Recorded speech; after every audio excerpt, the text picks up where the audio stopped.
지나가시더라. 삭개오라 이름하는 자가 있으니 세리장이요 또한 부자라. 그가 예수께서 어떠한 사람인가 하여 보고자 하되 키가 작고 사람이 많아 할 수 없어 앞으로 달려가서 보기 위하여 돌 무화과나무에 올라가니 이는 예수께서 그리로 지나가시게 되밀어라.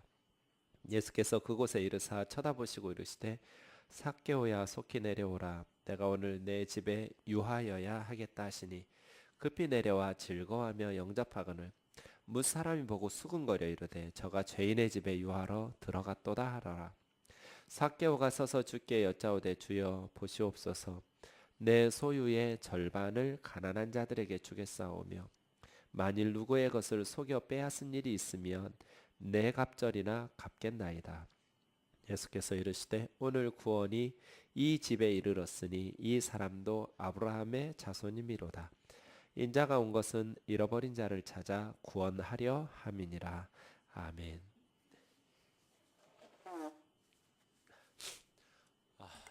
삭개오 형님을 설교해야 되는데 제가 감기에 걸려가지고 죄송합니다. 컨디션을 잘 유지했어야 되는데 방심했다가 감기 걸렸습니다. 삭개오, 이 사람 이름이 의롭다는 뜻입니다.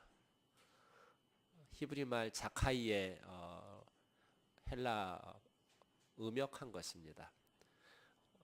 그러니까 순결하다, 의롭다 이런 뜻이거든요. 근데 지금 뭐 하고 있어요? 삭개오에 대한 소개가 세 가지인데요. 첫 번째는 세리장이에요. 그러니까 여리고거든요. 여러분 여호수아가 요단강 건너서 처음으로 정복한 도시가 여리고성이죠. 그러니까 여리고는 어디에 있냐면 트랜스 요르단이라고 하는데 요단강 동쪽. 요단강 동쪽 지역에서 예수님께서 지금 계속 전도하면서 내려오셨거든요. 그래서 요단강을 건넌 거예요. 이제 가나안 땅에 온 거예요. 그리고 첫 번째 도시가 여리고예요. 근데 이 여리고는 트랜스 요르단 지역에서 예루살렘, 수도 예루살렘으로 오는 간선도로에 있어요. 아주 중요한 위치에 있어요. 그리고 사람 살기가 너무 쾌적한 곳이에요. 그래서 당시에 좀 한다 하는 사람들의 별장을 어디다 짓냐면 여리고에 지어요. 그러니까 이 위치에서 이 직업을 가지고 부자가 못 되는 건 기적이에요. 삭개오는 세리장이었어요. 세리장이라는 것은 여리고에서 가장 높은 세리라는 뜻이에요. 많은 세리들 중에 삭개오가 탑이었어요. 최고 책임자였어요. 그리고 부자였다. 세리장, 부자, 그 다음 하나 더요. 키가 작았어요. 이렇게 세 가지로 소개하고 있습니다. 이 여리고가 예루살렘과 동방 지역을 잇는 무역로일 뿐 아니라 또 도시 자체가 그 환경이 좋다 보니까 생산되는 물품들이 너무나 풍족해요. 여리고의 토산물들은 전나무랄지 또 여러 가지 올리브 나무랄지 굉장히 많은 그 풍성한 소출이 있는 곳이에요. 그 지역에서 세리장이었어요. 엄청난 부자였어요. 그런데 사람들이 뭐라고 그래요? 실절에 보면 노골적으로 불만을 표출하잖아요. 수군거려요. 저 사람이 죄인의 집에 유하러 들어갔도다. 세리의 집에 유하러 들어갔도다가 아니라 죄인의 집에 유하러 들어갔도다. 그러니까 여리고 사람들에게 삭개오는 공공의 적이에요. 비난받아 마땅한 사람이에요. 그런 사람이에요. 근데 특이하죠? 이름이라는 것이 엄마 아빠가 이 아이가 이렇게 살았으면 하는 소원을 담아서 이름을 짓잖아요. 삭개오의 부모님이 아들을 낳고 삭개오라고 이름을 지었을 때는 너는 앞으로 의롭게 살아라. 착하고 순전하게 살아라.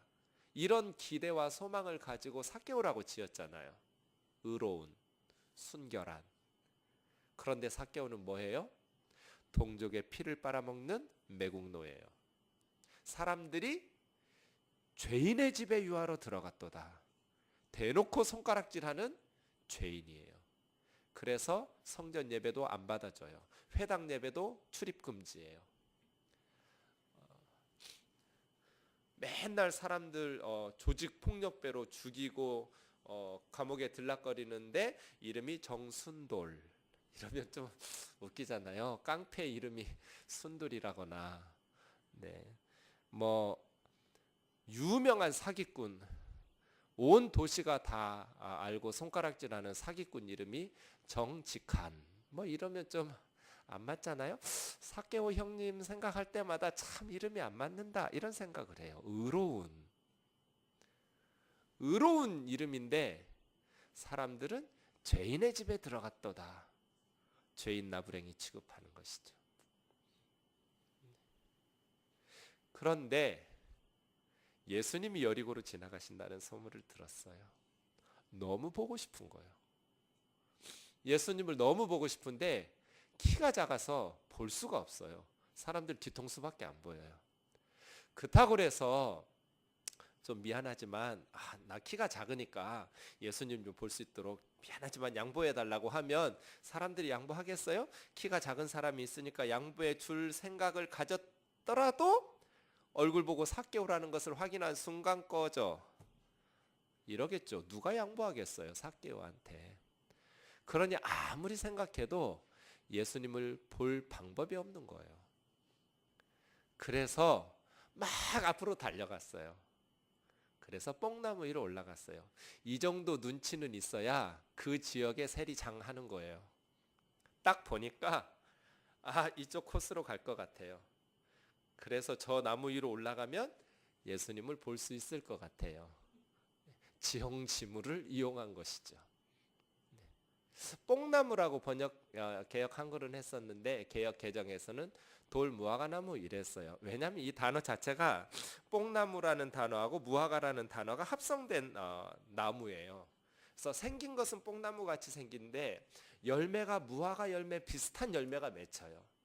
그래서 뽕나무라는 단어하고 무화과라는 단어를 합성한 나무, 그런 나무예요. 뭐 뽕나무라고 번역해도 좋고 무화과나무는 아니니까 그냥 돌무화과나무 이런 식으로 애매하게 한 걸 성경으로 번역한 거예요. 한 10m쯤까지 자라난대요. 근데 밑에서부터 가지를 치기 때문에 밟고 올라가기는 크게 어렵지 않았을 것이다 라고 추측해요. 그렇게 무화과나무 위로 올라갔어요. 남들은 인정해주지 않겠지만 그래도 여리고의 지도급 인사잖아요. 세리장이니까요. 그냥 평세리도 아니고 세리들 세계에서는 가장 지위가 직급이 높은 사람이잖아요. 어쨌든지. 그런데 뽕나무 위로 올라간다라는 것을 사람들이 보면 참 우스꽝스러운 행동이잖아요. 그래도 보고 싶었어요. 예수님 보고 싶었어요. 근데 예수님께서 지나가시다가 5절이요 쳐다보셨어요. Looking up 하셨어요. 저 같으면 분명히 모른 척하고 지나갔을 겁니다. 유명한 나쁜 놈이에요. 그냥 예수님 속으로만 아시고 살짝 눈짓 한번 하시면서 모른 척하고 지나가셔도 되는 사람이에요. 그런데 예수님은 그렇게 하지 않습니다. 예수님을 꼭 보려 하는 사람 예수님께서 외면하지 않습니다. 그가 그 도시의 가장 유명한 세리 매국노라 할지라도 이것이 우리의 희망입니다. 왜 사람들이 예수님을 만나지 못하는가? 삭개오처럼 예수님을 만나고자 하는 간절한 소망이 없기 때문입니다.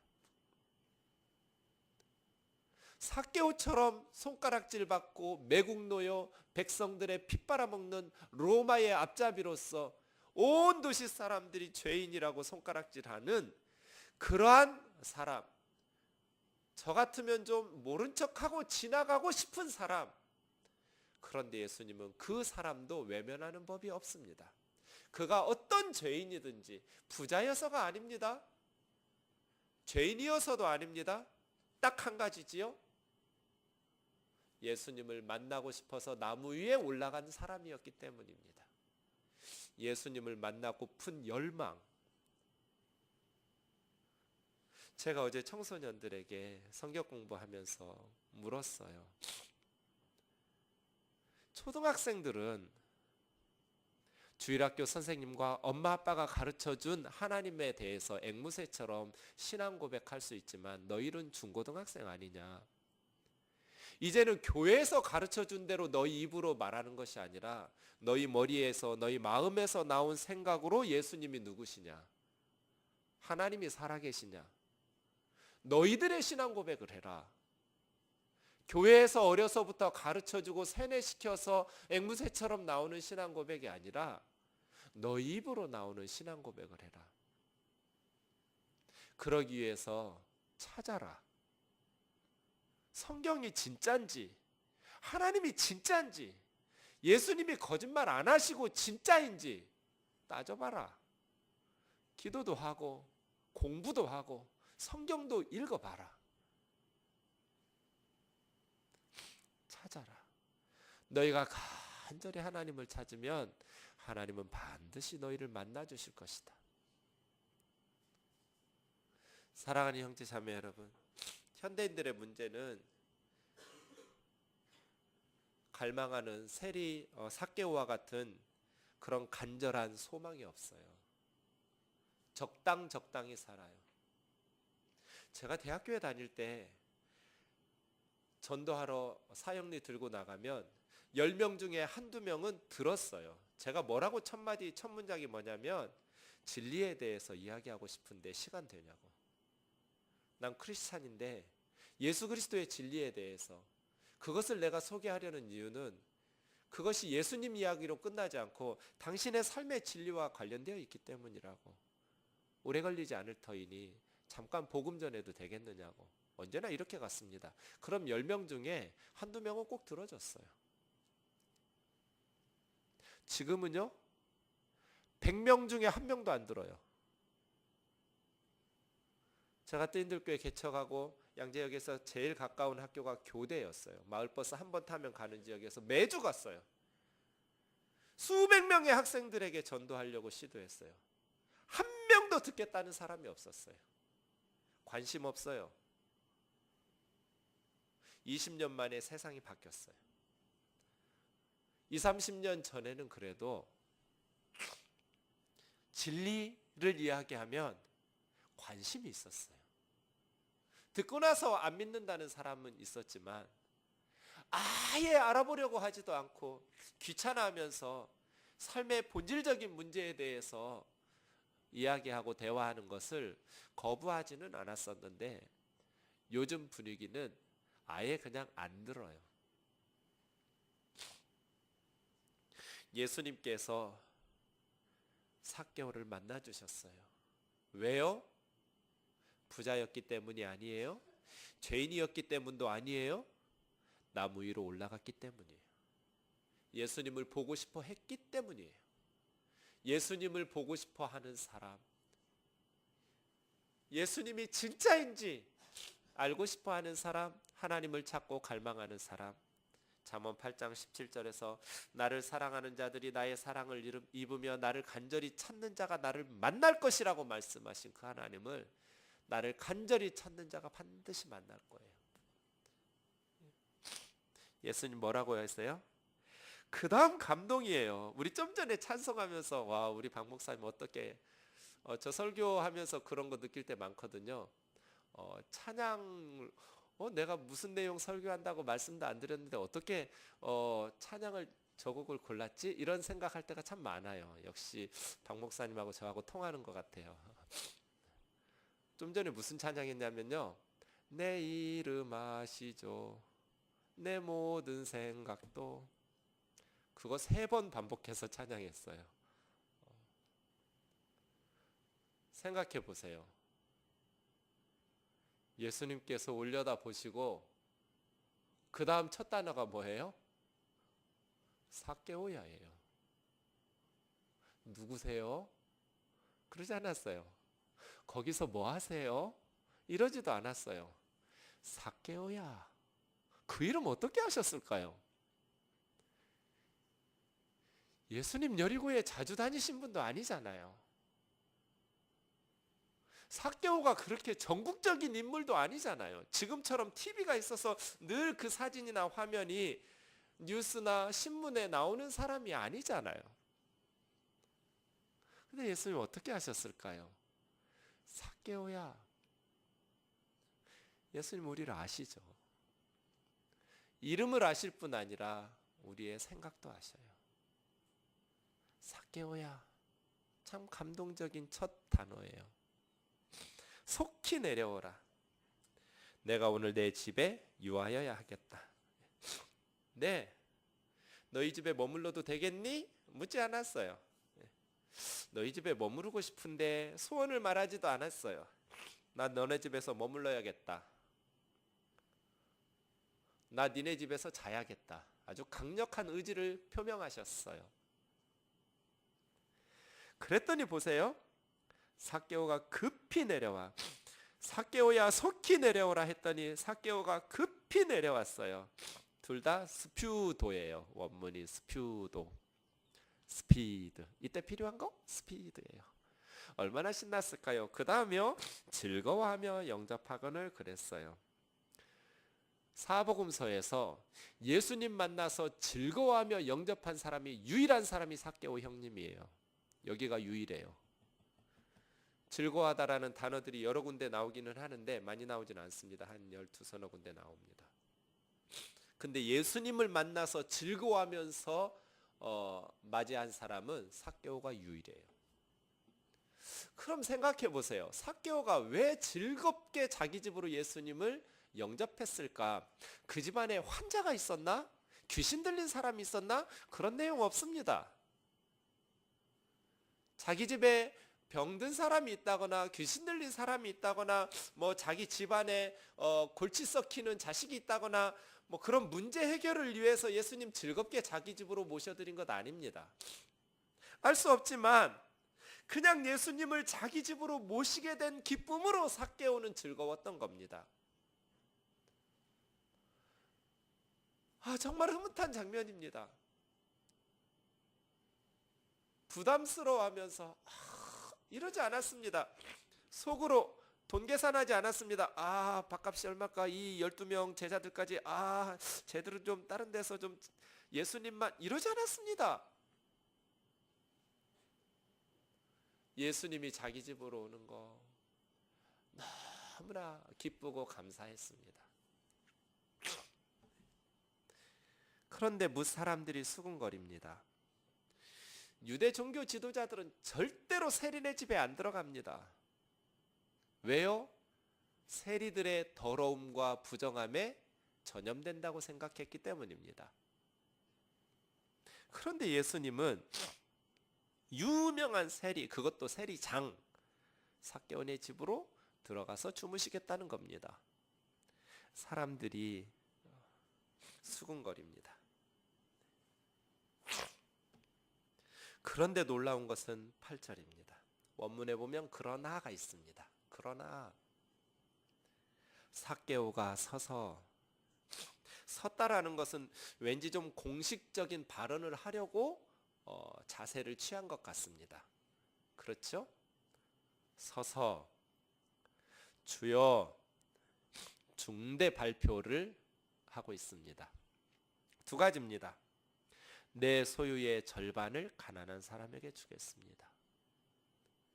그리고 내가 만일 누구의 것을 빼앗은 것이 있으면 4배로 갚겠습니다. 내가 빼앗은 것이 없습니다. 이런 얘기 하려는 것 아닙니다. 그렇게 부자 될 수 없습니다. 그런 세리도 없습니다. 빼앗은 것 많았을 겁니다. 원래 구약율법에 의하면 남의 것을 빼앗으면 어떻게 해야 됩니까? 원금에 몇 배를 더해줘야 돼요? 예? 5배요? 5분의 1이죠.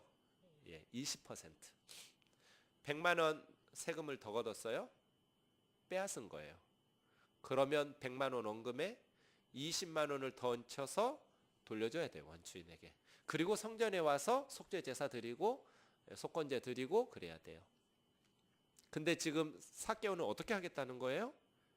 4배로 120만 원 주면 될 것을 400만 원 주겠다는 거예요. 그러면 삭개오의 집은 어떻게 되겠어요? 가난해졌을 거예요. 총액의 반을 가난한 사람에게 주고, 아무리 부자라도 그렇잖아요. 절반 모은 것을 가난한 자들에게 구제하고 나머지 절반에서 다른 사람의 것을 더 세금으로 취하여 빼앗은 것이 있다면 4배씩 갚겠습니다. 삭개오가 왜 손가락질 받으면서 세리했겠어요? 왜 친구들에게 손가락질 받고 자기 아이들 나가면 다른 집 애들이 놀아주겠어요? 안 그랬을 거예요. 아무리 맛있는 거 먹을 거 많이 들고 놀이터 가도 삭개오 애들하고 놀아주는 사람들 없었을 거예요. 가슴 아팠을 거예요.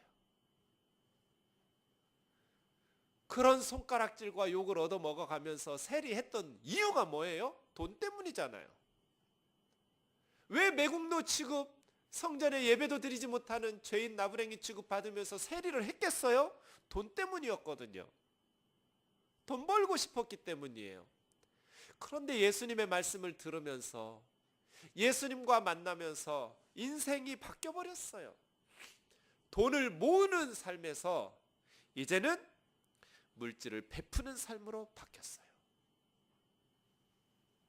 그런데 이것을 강요에 의해서 바뀐 게 아니에요. 예수님께서 권면했다거나 강요한 게 아니에요. 삭개오는 예수님을 자기 집에 모셔오고 맛있는 식사 대접하면서 근데 예수님 우리 집에 골칫거리가 있습니다. 직원이 말을 안 듣습니다. 좀 이렇게 하면서 도와주세요가 아니라 하나님 내가 이렇게 예수님 내 삶을 바꾸겠습니다 한 거예요. 그러니까 생각해 보세요.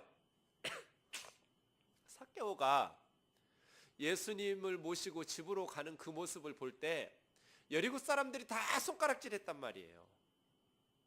근데 얼마 지나지 않아서 삭개오가 똑똑똑 누구시오? 저 삭개오입니다. 기분 안 좋겠죠. 왜? 세금 다 냈는데 뭘 더 뜯어가려고 왜 왔어? 이랬을지 모르겠어요. 그게 아니고 당신 너무나 어려우니 내가 좀 돕고 싶습니다. 내가 지난번 세금 거둘 때 당신들 집에서 부당하게 얼마를 더 걷었습니다. 내가 계산해 보니 한 100만 원인데 400만 원으로 내가 갚을 터이니 내 죄를 용서해 주십시오. 여리고가 어떻게 됐을까요? 뒤집어졌을 겁니다. 회개는 이렇게 하는 겁니다. 우리 예전에 누가복음 3장 12절 13절 보면 세례 요한에게 세례 받으러 오면서 사람들이 물었습니다. 세리들은 우리 어떻게 해야 됩니까? 그때 세례 요한은 놀랍게도 직업 바꾸시오 이러지 않았습니다. 정한 세 외에는 늑증하지 말라. 늑증이라는 말은 플라소라는 말인데 강제로 뺏지 말라는 뜻입니다. 정해진 세금 외에는 강제로 빼앗지 말라. 주로 세리들은 깡패들을 데리고 다녔거든요. 세금 잘 안 내니까 주먹들하고 같이 다녔단 말이에요. 그래서 강제로 뜯어냈어요. 그런데 지금 세례 요한이 정한 세 외에는 늑증하지 말라라는 말씀으로 회개할 뿐 아니라 자기가 과거에 저질렀던 모든 죄들을 하나님 앞에서만 회개하는 것이 아니라 물질로 자기 때문에 피해본 사람들의 죄를 4배로 갚겠다는 거잖아요. 이게 회개죠. 마지막 강이라는 어린아이들을 두고 암으로 죽어가는 교수님이 쓴 책이 있습니다. 갓난아이 딸을 위해서 쓴 내용 나옵니다. 딸이 크면 나중에 시집갈 나이 되지 않겠어요? 그때 남자 고르는 법. 갓난아기인 딸에게 죽음을 앞둔 아버지가 나중에 네가 커서 신랑감을 고르는 법 아빠가 가르쳐주마 하면서 뭐라고 했을까요? 아주 지혜롭게 한마디 했습니다. 남자친구들이 하는 말은 무시하고 걔들이 하는 행동을 주의 깊게 봐라. 그러면 좋은 남자를 고를 것이다. 정답이에요. 말하는 것 무시하고 행동하는 것 유심히 관찰해 봐라. 그러면 어떤 남자가 네 신랑감인지, 어떤 남자가 좋은 남자인지 보일 거다. 회개도 마찬가지죠. 신앙도 마찬가지 같아요. 말하는 거 그거 좋은 설교자 아닙니다. 사는 걸 봐야 돼요. 삭개오가 예수님 말씀 은혜 받고 그냥 말로 감사하고 회개합니다. 눈물 흘리고 끝나지 않았어요. 내 소유의 절반을 가난한 사람들에게 나눠주겠습니다. 예수님, 저는 이 돈 때문에 너무나 인색하고 잔인하게 살았습니다. 돈이 전부인 줄 알고 사람들 눈에서 많이 눈물 빼면서 살았습니다. 너무나 나쁜 짓 많이 했습니다. 돈 때문에 요거도 먹고, 돈 때문에 죄 짓고, 돈 모으는 재미로 사람들의 사정 봐주지 않고 악착같이 뜯어냈던 사람입니다. 그런데 예수님, 이제 저는 돈을 위해서 살지 않겠습니다. 그렇게 변해버렸어요.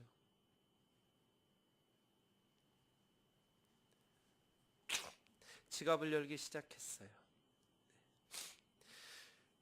여러분, 좀 더 본문 범위를 넓혀서 18장에 가면 청년 관원이 나왔습니다. 어려서부터 율법을 잘 지켜서 예수님께서 사랑스럽다고 칭찬했던 청년입니다.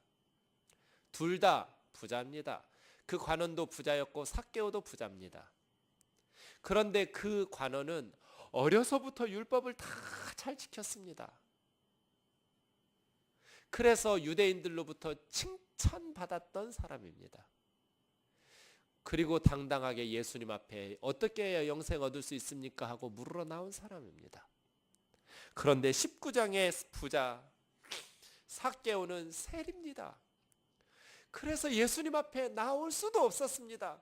그저 그냥 뽕나무 위로 올라가서 예수님 지나가시는 모습 한번 보는 것으로 만족하려고 했던 사람입니다. 율법 안 지켰지요.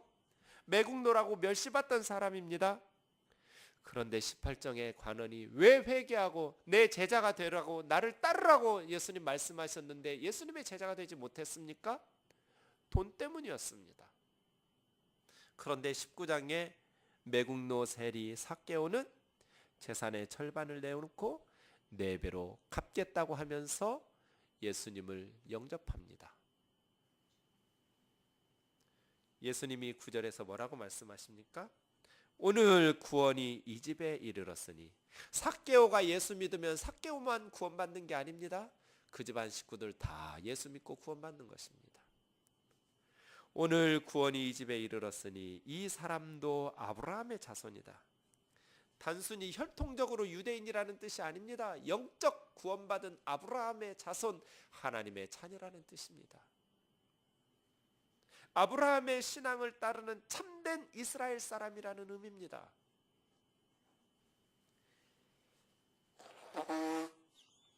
그런데 놀라운 것은 10절입니다. 우리 같이 한번 읽어보겠습니다. 10절 시작.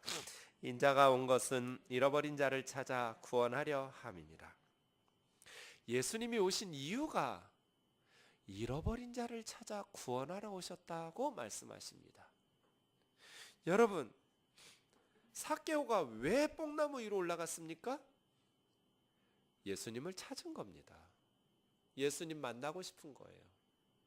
그런데 삭개오가 예수님을 찾기 전에 누가 삭개오를 먼저 찾은 거예요? 예수님 먼저 찾으신 거예요. 내가 온 것은 잃어버린 자를 찾아 구원하려 함이니라. 내 자식 잃어버리면 포기합니까? 남들은 몇 년 지나면 포기할지 몰라도 부모는 포기하는 법이 없습니다. 이웃집 아저씨는 몇 달 찾아주다가 이제 포기하시지요 할지 모르지만 부모는 포기하는 법이 없습니다. 예수님께서 잃어버린 자를 찾아 구원하려고 이 세상에 오셨다고 말씀하십니다. 삭개오는 잃어버렸던 사람입니다. 잃어버린 하나님의 자녀 아브라함의 자손입니다. 예수님이 오신 것은 미아 찾기입니다. 찾으러 오셨습니다.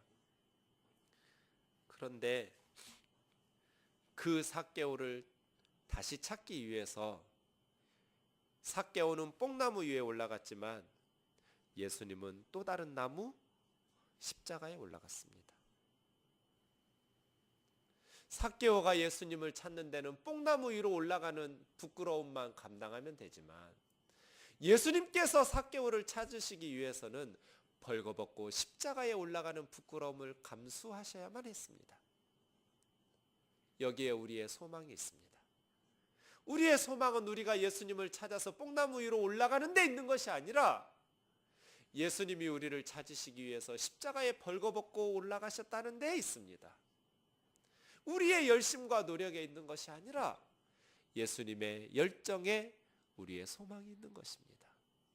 사랑하는 형제 자매 여러분, 삭개오는 예수님을 위해서 재산의 절반과 4배로 갚는 물질을 내놓았지만 예수님은 삭개오를 위해서 자신의 목숨을 내놓았습니다. 그래서 오늘 본문 말씀은 삭개오 이야기 같은데 예수님 이야기입니다. 또 예수님 이야기 같은데 삭개오 이야기입니다. 그렇게 우리들에게 도전하고 있습니다. 저와 여러분이 예수님을 만났습니다. 그래서 뭐가 달라졌습니까? 제가 오래 생각해 봤습니다. 나는 18장의 관원인가 19장의 삭개오인가? 아무리 생각해 봐도 저는 18장의 관원 같습니다. 모태신앙이잖아요. 어려서부터 주일학교 다녔단 말이에요. 무슨 큰 죄를, 나라 팔아먹을 죄를 얼마나 지었겠어요. 사람들에게 손가락질 받으면서 죄인 나부랭이라고 욕 얻어먹을 짓을 얼마나 했겠어요. 어려서부터 다 지켰는데요. 그때 주님, 네 가진 재물을 팔아 가난한 자들에게 주고 나를 따라라. 목사가 된 지금도 내가 삭개오처럼 예수님을 만나고 뭐가 변화됐는가? 내 것 내놓기 싫어서 아까워하면서 예수님의 제자인 척하고 살아가고 있는 것은 아닌가? 그런 위선자는 아닌가? 괴로울 때가 많습니다. 나는 정말 예수님의 제자인가? 사랑하는 형제 자매 여러분, 누구나 예수 그리스도를 만나게 되면 내적으로 외적으로 혁명이 일어납니다. 혁명은 예수 그리스도를 만나고 사람이 변화되는 것이지 정치 시스템과 경제 제도를 바꾸는 것이 아닙니다. 공산주의자들이 5천만 명 죽였습니다. 5천만 명 죽이고 썩어빠진 세상 고치겠다고 혁명을 일으켰는데 뭐가 달라졌습니까? 50년이 지난 지금 어느 나라보다 계급적 질서와 숨막히는 곳이 공산주의 사회 아닙니까? 진정한 혁명은 예수 그리스도를 만날 때, 삭개오처럼 변화될 때, 한 사람이 변화되니 주변의 모든 사람들에게 영향을 미쳐서 그 사회가 변화되지 않겠습니까? 예수님이 우리 삶에 들어오면 이기심과 부정직이 단절됩니다. 예수님과 함께 사는데 어떻게 이기주의자가 될 수 있어요? 그건 불가능하잖아요. 예수님과 함께 사는데 어떻게 부정직할 수가 있어요? 그건 불가능한 거예요. 목사 될 수 있어요. 신학교 나오고 목사고시 패스하면 목사 안수 줘요. 그런데 예수님의 제자가 될 수는 없어요. 장로 될 수 있어요. 교회에서 봉사 좀 열심히 하고 성도님들 보기에 열심히 신앙생활하고 그런 것 같으면 투표해서 장로 될 수 있어요. 그런데 예수 그리스도의 제자가 될 수는 없어요. 예수 그리스도의 제자가 되면 끊임없이 내 속에서 회개할 거리가 생각이 나요. 그래서 점점 이기심이 사라지고 내려놓게 되고 다른 사람들을 회복시키고 치유하고 그런 것에서 삶의 만족과 기쁨을, 예전에는 긁어 모으는 데서 만족을 찾았는데 이제는 다른 사람들에게 베풀면서 회복시키는 그러한 삶을 통해서 삶의 만족과 기쁨을 누리죠. 거짓말하고 사기를 쳐서라도 높이 높이 올라가려고 했었는데 예수님을 만나고 예수님의 말씀을 듣고 예수님과 사귀다 보니 이제 그러한 것들이 신물이 나요. 내 속에 거짓말이 너무나 역겹게 느껴져요. 그래서 점점 예수님 닮아가요. 그러한 저와 여러분 되시기를 주의 이름으로 축원합니다. 삭개오 바늘기로 통과한 낙타입니다. 찬양하겠습니다.